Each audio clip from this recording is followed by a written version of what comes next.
നമസ്കാരം. The deep ഡൈവിലേക്ക് സ്വാഗതം. യോഗയെക്കുറിച്ച് നിങ്ങൾ നൽകിയ ഒരു കൂട്ടം ലേഖനങ്ങളും കുറിപ്പുകളും കൂട്ടത്തിൽ വളരെ സവിശേഷമായ ഒരു പ്രാർത്ഥനയും നമ്മുടെ മുന്നിലുണ്ട്.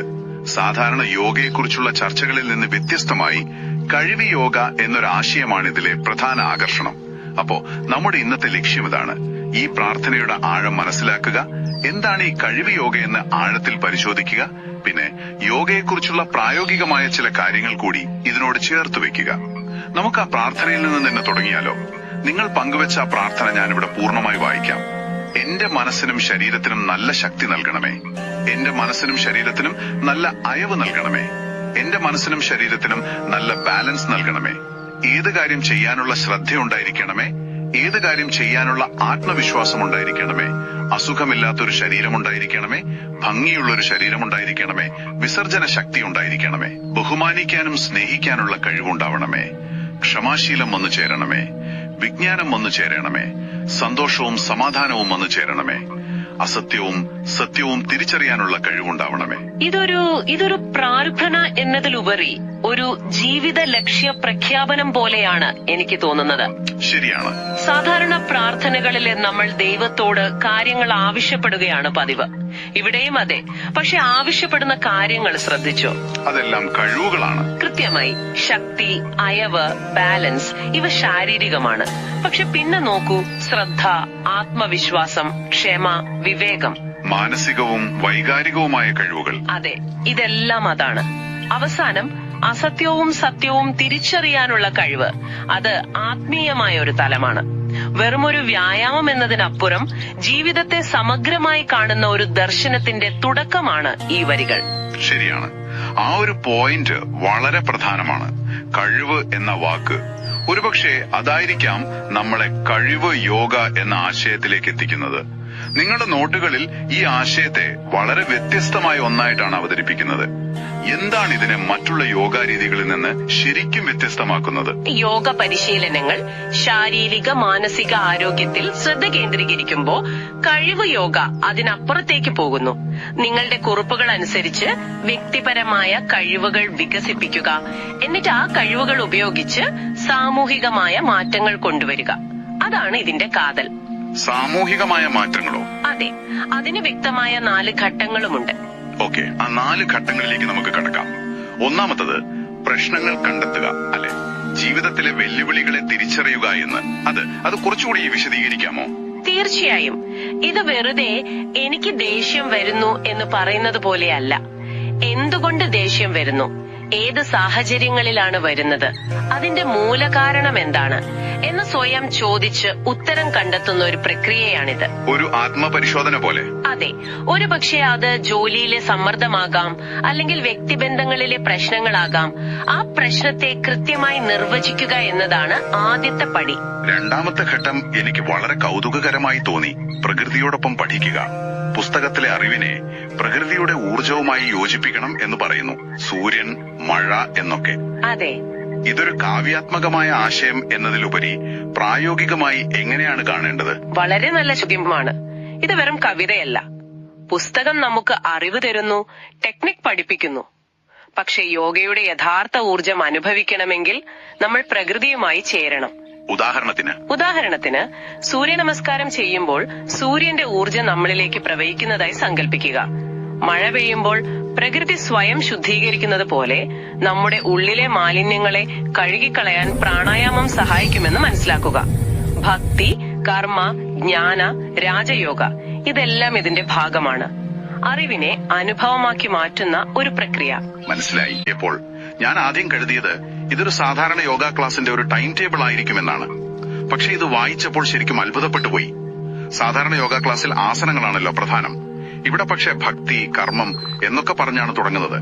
ഇതൊരു വ്യായാമ പദ്ധതിയാണോ അതോ ഒരുതരം ആത്മീയ പാക്കേജ് ആണോ? അതൊരു നല്ല ചോദ്യമാണ്. ശരിക്കും പറഞ്ഞാല് രണ്ടും ചേർന്നതാണെന്ന് പറയാം. സാധാരണയായി യോഗയെ വെറുമൊരു വ്യായാമം മാത്രമായിട്ട് കാണാറുണ്ട്. എന്നാൽ നിങ്ങൾ നൽകിയിട്ടുള്ള ഈ കഴിവ് പാഠ്യപദ്ധതി അതിനെ ഒരു സമ്പൂർണ്ണ ജീവിത രീതിയായിട്ടാണ് സമീപിക്കുന്നത്. ശരീരത്തിനെയും മനസ്സിനെയും ഒരുമിപ്പിക്കുക എന്ന യോഗയുടെ യഥാർത്ഥ ലക്ഷ്യത്തിലേക്ക് എത്താൻ 4 വഴികൾ ഒരുമിച്ചുപയോഗിക്കുകയാണിവിടെ. ആ 4 വഴികൾ അതാണ് ഭക്തി, കർമ്മം, രാജ, ജ്ഞാനം. അല്ലേ? അതെ. ഈ ഒരു കോമ്പിനേഷനാണ് ഈ ക്ലാസ്സിനെ വ്യത്യസ്തമാക്കുന്നത്. നമുക്കതിലേക്ക് ഒന്ന് ആഴത്തിൽ ഇറങ്ങിച്ചെല്ലാം. ആദ്യം തന്നെ ഭക്തിയോഗം. ക്ലാസ്സിൽ വരുമ്പോ എല്ലാവരോടും പുഞ്ചിരിച്ച് നമസ്കാരം പറയുക. ഇത് കേൾക്കാൻ വളരെ സിമ്പിളായി തോന്നാം, പക്ഷേ ഒരു പുഞ്ചിരി എങ്ങനെയാണ് യോഗയാകുന്നത്? ഒറ്റ നോട്ടത്തിൽ നിസ്സാരമായി തോന്നാമെങ്കിലും അതിന് വലിയൊരു പ്രാധാന്യമുണ്ട്. ഒരു യോഗ ക്ലാസ്സിലേക്ക് പലതരം മാനസികാവസ്ഥയിലുള്ള ആൾക്കാരായിരിക്കും വരുന്നത്. ചിലർക്ക് ടെൻഷൻ ഉണ്ടാവാം, ചിലർക്ക് സങ്കടമുണ്ടാവാം, ചിലർക്കൊരു അപകർഷതാബോധം ഉണ്ടാവാം. ഒരു പുഞ്ചിരിയോടെ നമസ്കാരം പറയുമ്പോൾ അവിടെയുള്ള ഒരു അപരിചിതത്വം ഇല്ലാതാവുന്നു. നമ്മൾ എല്ലാവരും ഒരുമിച്ചാണ് ഇത് ചെയ്യാൻ പോകുന്നത് എന്നൊരു തോന്നൽ ഉണ്ടാകുന്നു. ശാരീരികമായ വ്യായാമത്തിലേക്ക് കടക്കും മുൻപ് മാനസികമായി ഒരു കംഫർട്ട് സോൺ ഉണ്ടാക്കുകയാണ് ഈ ഭക്തിയോഗത്തിലൂടെ. സ്നേഹവും ബഹുമാനവും കൊണ്ട് ആ ഗ്രൂപ്പിൽ ഒരു പോസിറ്റീവ് എനർജി നിറയ്ക്കുക. അവിടെ നിന്നാണ് പരിശീലനം തുടങ്ങുന്നത്. ശരിയാണ്. അതായത് വ്യായാമം തുടങ്ങും മുൻപ് മനസ്സിനെ ഒന്ന് പാകപ്പെടുത്തുന്നു. അടുത്തത് കർമ്മയോഗം. ക്ലാസ് മുറിയും പരിസരവും വൃത്തിയാക്കുക. ഒരു സംശയം, ഒരു ഫീസ് കൊടുത്തു വരുന്ന ക്ലാസ്സിൽ വരുന്നവർ തന്നെ എന്തിനാണ് വൃത്തിയാക്കുന്നത്? അങ്ങനെ ഒരു ചോദ്യം വരാമല്ലോ. തീർച്ചയായും വരാം. പക്ഷേ ഇതിന്റെ ലക്ഷ്യം പണം ലാഭിക്കലല്ല, മനോഭാവത്തിൽ ഒരു മാറ്റം വരുത്തലാണ്. നമ്മൾ ഒരു ഹോട്ടലിൽ പോയാൽ നമ്മൾ കസ്റ്റമറാണ്, അവർ നമുക്ക് സർവീസ് തരുന്നു. ആ ഒരു മനോഭാവത്തോടെ യോഗയെ സമീപിക്കരുത് എന്നാണ് ഈ കർമ്മയോഗം പഠിപ്പിക്കുന്നത്. ക്ലാസ് റൂം നമ്മൾ തന്നെ വൃത്തിയാക്കുമ്പോൾ ഇത് എന്റെ കൂടി സ്ഥലമാണ് എന്നൊരു ഓണർഷിപ്പ് വരും. ചെയ്യുന്ന പ്രവൃത്തിയിൽ അത് എത്ര ചെറുതാണെങ്കിലും പൂർണ്ണമായി ശ്രദ്ധ കേന്ദ്രീകരിക്കുക എന്ന വലിയൊരു തത്വമാണ് ഇതിലൂടെ പഠിക്കുന്നത്. ആ നിമിഷത്തിൽ ജീവിക്കുക എന്ന ആശയം. അതെ, അത് വളരെ രസകരമായ ഒരു ആശയമാണല്ലോ. ആ ഒരു ചെറിയ പ്രവൃത്തിയിലൂടെ നിസ്വാർത്ഥ സേവനത്തിന്റെ വലിയ ആശയം പഠിക്കുന്നു. അപ്പൊ ഭക്തിയിലൂടെയും കർമ്മത്തിലൂടെയും മനസ്സിനെ തയ്യാറാക്കി കഴിഞ്ഞാൽ പിന്നെ ശരീരത്തിലേക്ക് കടക്കുന്നു. അതാണ് രാജയോഗം, അല്ലെ? അതെ, രാജയോഗമാണ് നമ്മൾ സാധാരണയായി കാണുന്നതും കേൾക്കുന്നതുമായ യോഗ. ആസനങ്ങൾ, പ്രാണായാമം, ധ്യാനം എന്നിവയെല്ലാം ഇതിന്റെ ഭാഗമാണ്. ഈ പാഠ്യപദ്ധതിയിൽ രാജയോഗത്തിന് വളരെ വ്യക്തവും ചിട്ടയോടുകൂടിയതുമായ ഒരു ഘടനയുണ്ട്. അതെ, ആ ഷെഡ്യൂൾ ഞാൻ ശ്രദ്ധിച്ചു. വളരെ വിശദമാണ്. പ്രാർത്ഥനയിൽ തുടങ്ങി പ്രാണായാമം, സൂര്യ നമസ്കാരം, പിന്നെ ഒരു വലിയ ലിസ്റ്റ് ആസനങ്ങളുണ്ട്. നമുക്ക് ഓരോ ആസനത്തിന്റെയും പേരുകളിലൂടെ പോകുന്നതിന് പകരം ഈ ക്രമീകരണത്തിന് പിന്നിൽ ഒരു ലോജിക് എന്താണെന്ന് നോക്കിയാലോ? എന്തുകൊണ്ടാണ് ഈ ഒരു പ്രത്യേക ഓർഡറിൽ ഇത് ചെയ്യുന്നത്? തീർച്ചയായും അതിനൊരു ശാസ്ത്രീയമായ ഒഴുക്കുണ്ട്. പ്രാർത്ഥനയോടെ മനസ്സിനെ ഏകാഗ്രമാക്കിയ ശേഷം തുടങ്ങുന്നത് പ്രാണായാമത്തിലാണ്. അതായത് ശ്വാസത്തെ നിയന്ത്രിക്കുന്ന വിദ്യ. മനസ്സിനെ നിയന്ത്രിക്കാനുള്ള ഏറ്റവും എളുപ്പമുള്ള താക്കോലാണ് ശരിക്കും ശ്വാസം. ശ്വാസം ശാന്തമാകുമ്പോൾ മനസ്സും ശാന്തമാകും. ശരീരത്തെ വലിയ ആസനങ്ങൾക്കായി തയ്യാറാക്കുകയാണ് പ്രാണായാമത്തിലൂടെ. പ്രാണായാമത്തിന് ശേഷം വരുന്നത് സൂര്യ നമസ്കാരം. അതൊരു സമ്പൂർണ്ണ വ്യായാമമാണെന്ന് പൊതുവെ പറയാറുണ്ടല്ലോ. അതെ, അതൊരു മികച്ച വാമപ്പാണ്.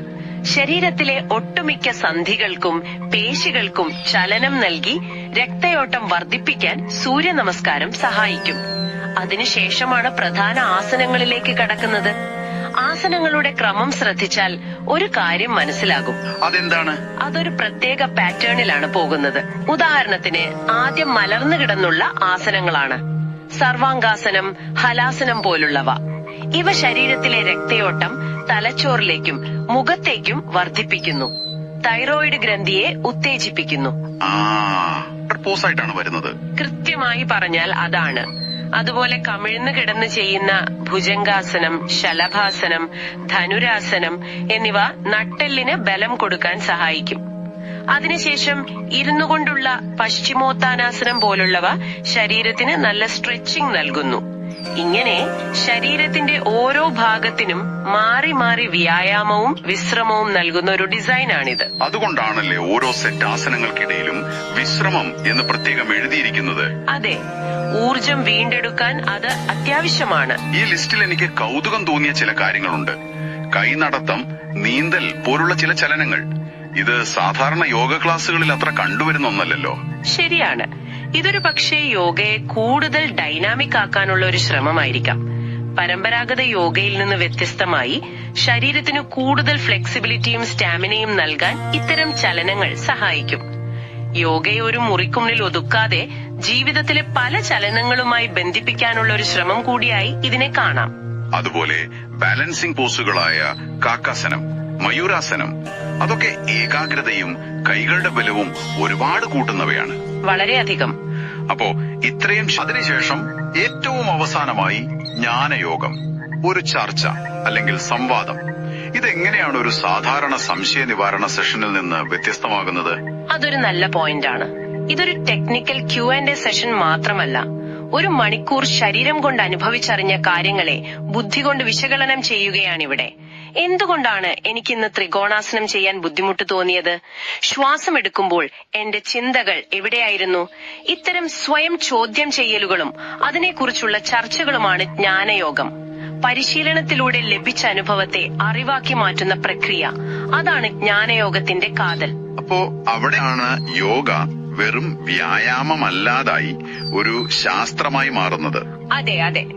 അപ്പോൾ ഭക്തി, കർമ്മം, രാജ, ജ്ഞാനം, ഈ 4 വഴികളും ഒരു ക്ലാസ്സിൽ തന്നെ ഒരുമിപ്പിച്ചു. ഇത്രയും സിസ്റ്റമാറ്റിക് ആയിട്ട് ഇത് പരിശീലിക്കുമ്പോൾ എന്തൊക്കെയാണ് പ്രധാനമായിട്ടുള്ള ഗുണങ്ങൾ? ശാരീരികമായ ഗുണങ്ങൾ ഒരുവിധം നമുക്കറിയാം, ഫ്ലെക്സിബിലിറ്റി, സ്ട്രെങ്ത് ഒക്കെ. പക്ഷെ ഈ കഴിവ് രീതിയുടെ പ്രത്യേകമായ ഗുണങ്ങൾ എന്തൊക്കെയാവാം? ശാരീരിക ഗുണങ്ങൾ ഒരുപാടുണ്ട്. രോഗപ്രതിരോധ ശേഷി കൂടും, ദഹന വ്യവസ്ഥ മെച്ചപ്പെടും, രക്തചംക്രമണം കൂടും, അങ്ങനെ പലതും. പക്ഷെ ഈ ഒരു ഹോളിസ്റ്റിക് അപ്രോച്ചിന്റെ ഏറ്റവും വലിയ ഗുണം വരുന്നത് മാനസിക തലത്തിലാണ്. ഇത് ആത്മവിശ്വാസം വർദ്ധിപ്പിക്കും. ഓരോ ദിവസവും ഒരാസനം കുറച്ചുകൂടി നന്നായി ചെയ്യാൻ സാധിക്കുമ്പോൾ അത് നമ്മുടെ പരിമിതികളെ മറികടക്കാനുള്ള ഒരു പരിശീലനമാണ്. അത് ജീവിതത്തിലെ മറ്റു കാര്യങ്ങളിലും പ്രതിഫലിക്കും. മനസ്സിന് ശാന്തിയും സന്തോഷവും ലഭിക്കുമെന്നും പറയുന്നുണ്ടല്ലോ. തീർച്ചയായും. ഏറ്റവും എഭാടും ഇത് നമ്മളിൽ ഒരു സാക്ഷി ഭാവം വളർത്തും. അതായത് നമ്മുടെ ചിന്തകളെയും വികാരങ്ങളെയും, ദേഷ്യം, സങ്കടം പോലുള്ളവയും ഒരു അകൽച്ചയോടെ നോക്കിക്കാണാൻ പഠിപ്പിക്കും. നമ്മൾ ആ വികാരങ്ങളിൽ ഒഴുകിപ്പോകാതെ അതിനെ നിയന്ത്രിക്കാൻ പഠിക്കും. ശരിയും തെറ്റും തിരിച്ചറിയാനുള്ള വിവേചന ബുദ്ധിയും ഇതിലൂടെ ലഭിക്കും. മറ്റുള്ളവരുമായി മത്സരിക്കുന്നതിന് പകരം ഇന്നലത്തെ നമ്മളുമായി മത്സരിച്ച് സ്വയം മെച്ചപ്പെടുത്തുക. അതെ, അതാണ് യഥാർത്ഥ സ്വാതന്ത്ര്യവും സന്തോഷവും. അപ്പോൾ ഈ കഴിവ് യോഗ പാഠ്യപദ്ധതി ശരിക്കും ഒരു ജീവിതചര്യ തന്നെയാണ് മുന്നോട്ട് വയ്ക്കുന്നത്. ശരിയായ ശ്വാസം, ചലനം, നല്ല ചിന്തകൾ, വിശ്രമം, ആന്തരിക സമാധാനം, എല്ലാത്തിനും ഇതിൽ സ്ഥാനമുണ്ട്. അതെ, ഇതിന്റെ ഘടന പരിശോധിച്ചാൽ ഒരു കാര്യം വ്യക്തമാണ്. ശരീരത്തെയും മനസ്സിനെയും ഒരുപോലെ പരിഗണിക്കുന്ന ഒരു സമഗ്രമായ സമീപനമാണിത്. ഇതിലെ ഓരോ ഘടകവും പരസ്പരം ബന്ധപ്പെട്ടിരിക്കുന്നു. പിന്നെ പ്രായമായവർക്ക് പോലും സുരക്ഷിതമായി പരിശീലിക്കാൻ സാധിക്കുന്ന മാറ്റങ്ങൾ വരുത്തേണ്ടതിന്റെ പ്രാധാന്യത്തെക്കുറിച്ചും ഇതിൽ സൂചനകളുണ്ട്. അത് വളരെ പ്രധാനപ്പെട്ട കാര്യമാണ്. ഉദാഹരണത്തിന്, നട്ടെല്ലിന് കൂടുതൽ സമ്മർദ്ദം നൽകുന്ന ആസനങ്ങൾ, പ്രത്യേകിച്ച് ഓസ്റ്റിയോപോറോസിസ് പോലുള്ള പ്രശ്നങ്ങളുള്ളവർ വളരെ ശ്രദ്ധയോടെ ചെയ്യണം. ഓരോരുത്തരുടെയും ശാരീരിക അവസ്ഥകൾ മനസ്സിലാക്കി ആവശ്യമായ മാറ്റങ്ങൾ വരുത്തണം. തീർച്ചയായും സുരക്ഷ വളരെ പ്രധാനമാണ്. അപ്പോ നമ്മൾ പ്രശ്നം കണ്ടെത്തി പ്രകൃതിയിൽ നിന്ന് ഊർജം ഉൾക്കൊണ്ടു. അടുത്തത് 3ാമത്തെ ഘട്ടം കഴിവുകൾ വികസിപ്പിച്ച് ആ പ്രശ്നം പരിഹരിക്കുക എന്നതാണ്. ഇവിടെയാണ് യോഗയുടെ ആസനങ്ങളും പ്രാണായാമവും ഒക്കെ നേരിട്ട് വരുന്നത്, അല്ലേ? അതെ, ഇവിടെയാണ് യോഗ ഒരു ടൂളായി മാറുന്നത്, ഒരു ഉപകരണം. അതെ, നേരത്തെ പറഞ്ഞ ദേഷ്യത്തിന്റെ ഉദാഹരണം തന്നെ എടുക്കാം. പ്രാണായാമം പരിശീലിക്കുന്നതിലൂടെ നമ്മുടെ ശ്വാസം നിയന്ത്രിക്കാൻ പഠിക്കുന്നു. അത് നമ്മുടെ നാഡീവ്യൂഹത്തെ ശാന്തമാക്കുന്നു. ശരി. പിന്നീട് ദേഷ്യം വരുന്ന സാഹചര്യത്തിൽ പെട്ടെന്ന് പ്രതികരിക്കുന്നതിന് പകരം ശാന്തമായി ശ്വാസമെടുത്ത് ചിന്തിക്കാൻ നമുക്ക് സാധിക്കുന്നു. അതൊരു കഴിവാണ്, ആത്മനിയന്ത്രണം എന്ന കഴിവ്. കൃത്യമായി. അതുപോലെ ഒരു അറിയുന്ന ആസനം സ്ഥിരമായി ചെയ്ത് വിജയിക്കുമ്പോൾ കിട്ടുന്ന ആത്മവിശ്വാസം ജീവിതത്തിലെ മറ്റ് വെല്ലുവിളികളെ നേരിടാൻ നമ്മളെ സഹായിക്കുന്നു. നമ്മൾ ആദ്യം കേട്ട പ്രാർത്ഥനയിലെ ഓരോ കാര്യങ്ങളും, ശക്തി, ബാലൻസ്, ശ്രദ്ധ, ആത്മവിശ്വാസം, ഇവിടെയാണ് നമ്മൾ നേടിയെടുക്കുന്നത്. മനസ്സിലായി. ഇനി 4ാമത്തെ ഘട്ടം. ഇതാണ് ഒരുപക്ഷെ ഏറ്റവും വിപ്ലവകരമായ ആശയം. നേടിയ കഴിവുകൾ സമൂഹത്തെ സേവിക്കാൻ ഉപയോഗിക്കുക. അതെ, സാമൂഹിക അസമത്വം ഇല്ലാതാക്കാൻ ഇത് സഹായിക്കുമെന്ന് പറയുന്നു. വ്യക്തിപരമായ ഒരു പരിശീലനം എങ്ങനെയാണ് സാമൂഹിക മാറ്റത്തിന് കാരണമാകുന്നത്? ആ ഒരു കണക്ഷൻ എനിക്കിപ്പോഴും പൂർണ്ണമായി പിടികിട്ടിയിട്ടില്ല. നിങ്ങളുടെ നോട്ടിലെ പച്ച, ചുവപ്പ് ചക്രങ്ങളുടെ ഉദാഹരണം ഇവിടെ വളരെ പ്രസക്തമാണ്. അതൊരു ശക്തമായ രൂപകമാണ്. ഓക്കെ. ചുവന്ന ചക്രം, അതായത് മൂലാധാര ചക്രം, അടിസ്ഥാന ആവശ്യങ്ങളെയും അതിജീവനത്തെയും പ്രതിനിധീകരിക്കുന്നു. പച്ച ചക്രം, അനാഹത ചക്രം, സ്നേഹം, കരുണ, സമൃദ്ധി എന്നിവയെയും. ശരിയാണ്. സമൂഹത്തിൽ ഒരു വിഭാഗം ആളുകൾ എപ്പോഴും ചുവന്ന ചക്രത്തിന്റെ തലത്തിൽ, അതായത് അടിസ്ഥാന സൗകര്യങ്ങൾക്കായി ബുദ്ധിമുട്ടി ജീവിക്കുന്നു. മറ്റൊരു വിഭാഗം പച്ച ചക്രത്തിന്റെ തലത്തിൽ എല്ലാ അവസരങ്ങളോടും കൂടി ജീവിക്കുന്നു. കഴിവ് യോഗ പറയുന്നത് യോഗയിലൂടെ ആത്മവിശ്വാസവും ശാക്തീകരണവും നേടിയ ഒരു വ്യക്തിക്ക് ഈ അസമത്വം കണ്ടില്ലെന്ന് നടിക്കാനാവില്ല എന്നാണ്. അവർ പ്രതികരിക്കും. തീർച്ചയായും. അവർ തങ്ങളുടെ കഴിവുകൾ, അത് ആശയവിനിമയത്തിനുള്ള കഴിവാകാം, സംഘാടനത്തിനുള്ള കഴിവാകാം, മറ്റുള്ളവരെ പഠിപ്പിക്കാനുള്ള കഴിവാകാം, ഉപയോഗിച്ച് പിന്നോക്കം നിൽക്കുന്നവരെ ഉയർത്തിക്കൊണ്ടുവരാൻ ശ്രമിക്കും. അങ്ങനെ ചുവന്ന ചക്രത്തിലുള്ളവരെ പച്ച ചക്രത്തിലേക്ക് കൊണ്ടുവന്ന് സമൂഹത്തിൽ ഒരു ബാലൻസ് ഉണ്ടാക്കുക. അതാണ് ആത്യന്തികമായ ലക്ഷ്യം. കൊള്ളാം. ഇപ്പോൾ ആ ചിത്രം വ്യക്തമായി.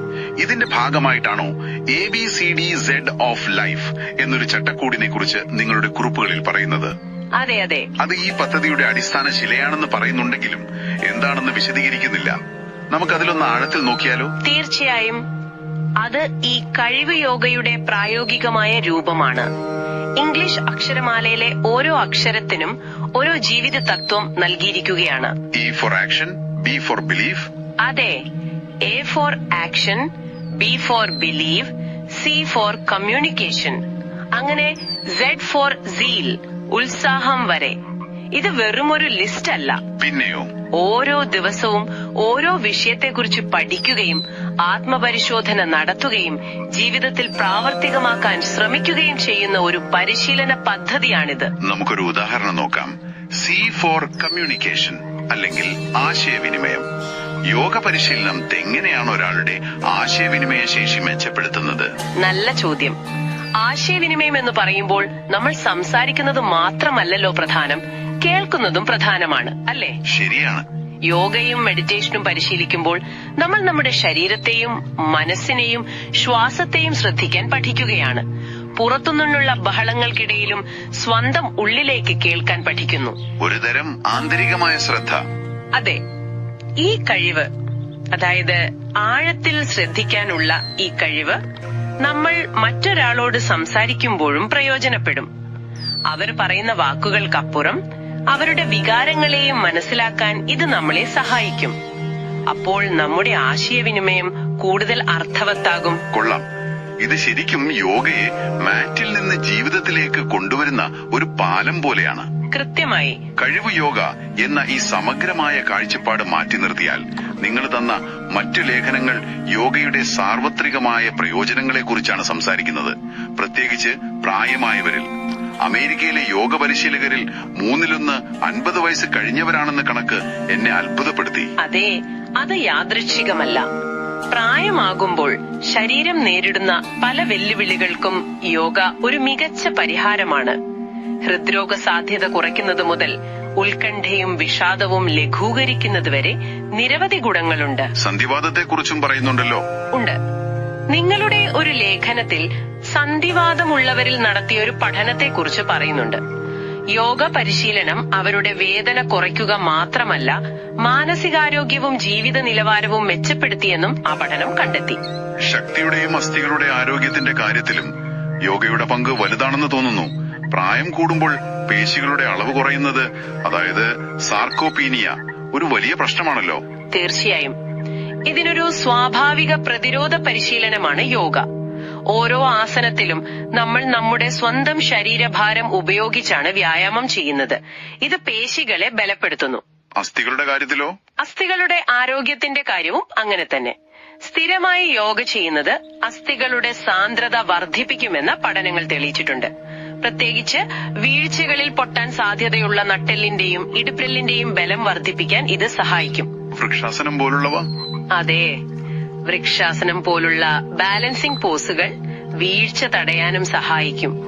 നമ്മൾ ആദ്യം കേട്ട പ്രാർത്ഥനയിലെ എന്റെ മനസ്സിനും ശരീരത്തിനും നല്ല ശക്തി നൽകണമേ, നല്ല ബാലൻസ് നൽകണമേ എന്ന അഭ്യർത്ഥനയുടെ ശാസ്ത്രീയമായ ഉത്തരം കൂടിയാണിത്.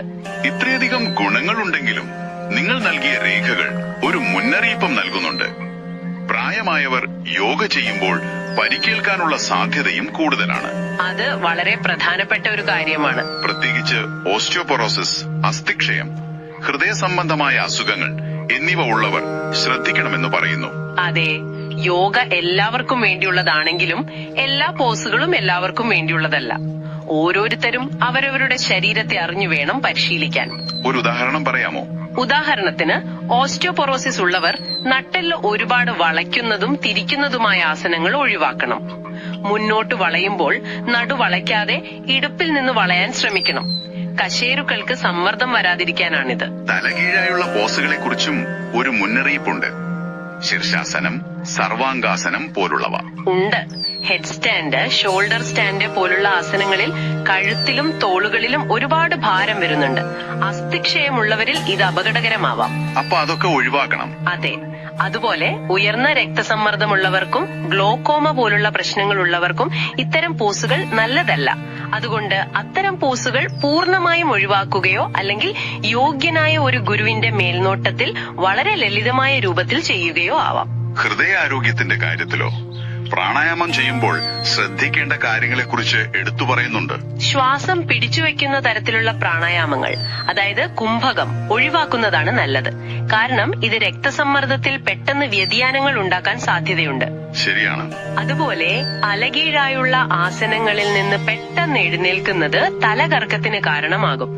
ഓരോ ചലനവും സാവധാനത്തിലും ശ്വാസവുമായി യോജിപ്പിച്ചും ചെയ്യുക എന്നതാണ് പ്രധാനം.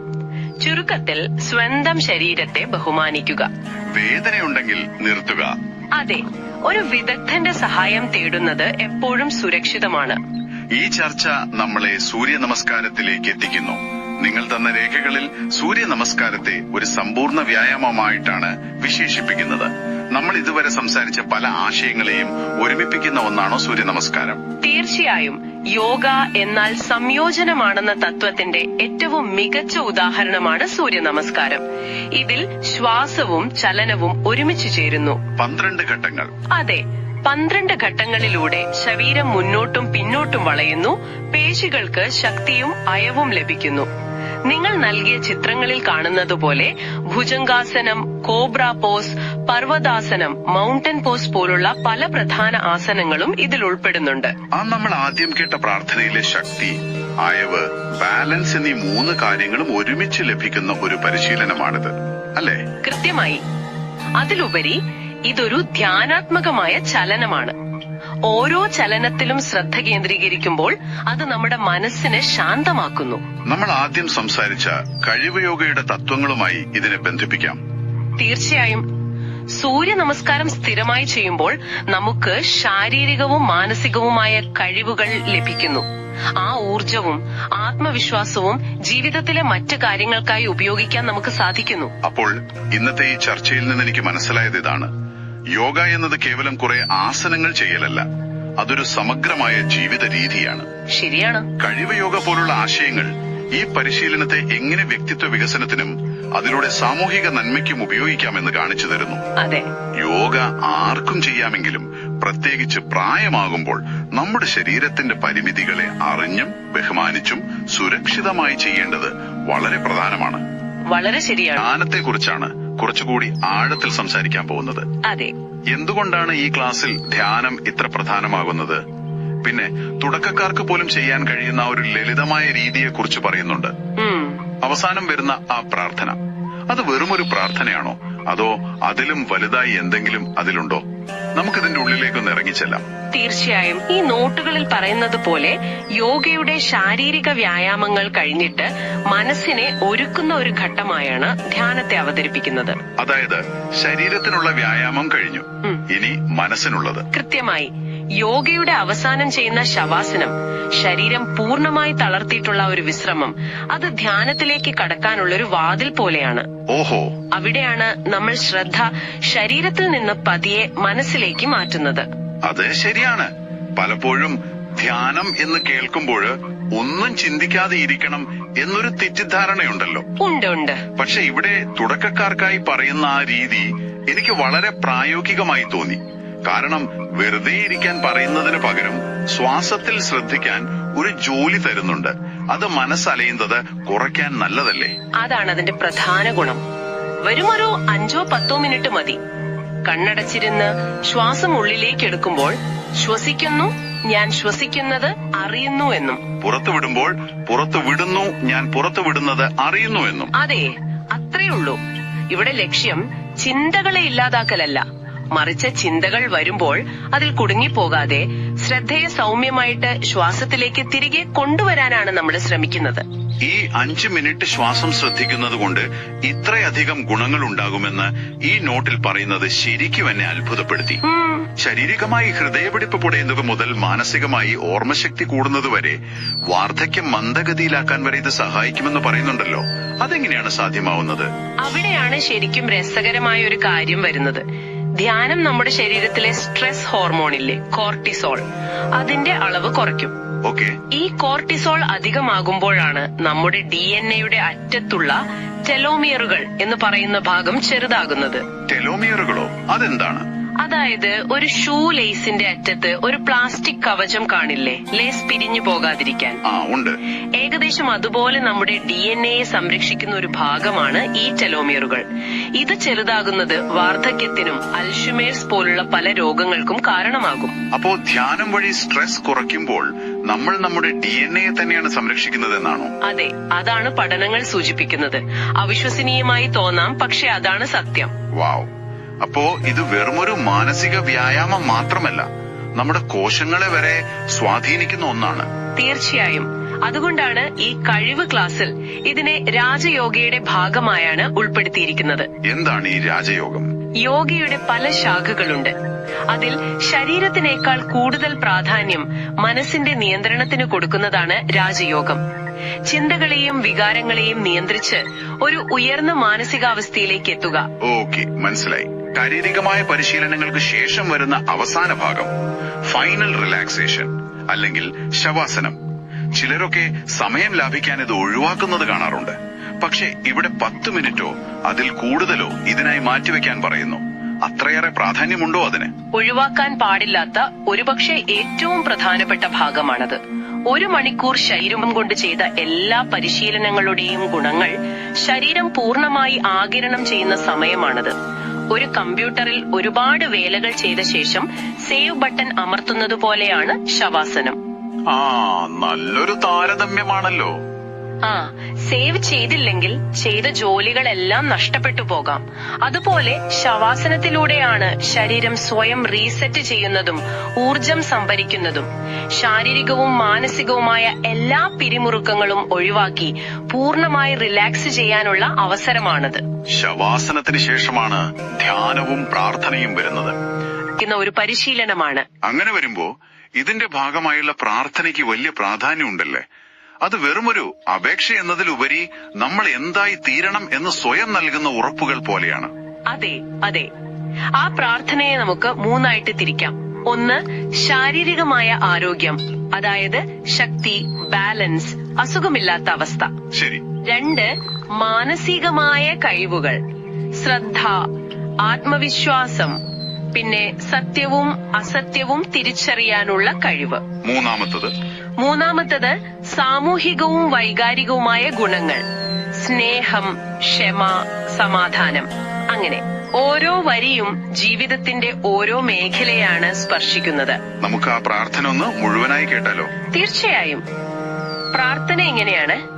എന്റെ മനസ്സിനും ശരീരത്തിനും നല്ല ശക്തി നൽകണമേ. എന്റെ മനസ്സിനും ശരീരത്തിനും നല്ല അയവ് നൽകണമേ. എന്റെ മനസ്സിനും ശരീരത്തിനും നല്ല ബാലൻസ് നൽകണമേ. ഏതു കാര്യം ചെയ്യാനുള്ള ശ്രദ്ധയുണ്ടായിരിക്കണമേ. ഏതു കാര്യം ചെയ്യാനുള്ള ആത്മവിശ്വാസം ഉണ്ടായിരിക്കണമേ. അസുഖമില്ലാത്തൊരു ശരീരം ഉണ്ടായിരിക്കണമേ. ഭംഗിയുള്ള ഒരു ശരീരം ഉണ്ടായിരിക്കണമേ. വിസർജന ശക്തി ഉണ്ടായിരിക്കണമേ. ബഹുമാനിക്കാനും സ്നേഹിക്കാനുമുള്ള കഴിവുണ്ടാവണമേ. ക്ഷമാശീലം വന്നു ചേരണമേ.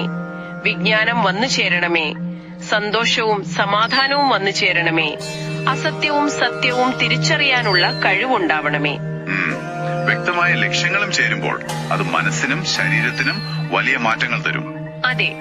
ആ പ്രാർത്ഥനയിൽ അവസാനം പറയുന്ന ഒരു കാര്യമുണ്ട്, അസത്യവും സത്യവും തിരിച്ചറിയാനുള്ള കഴിവുണ്ടാവണമേ എന്ന്.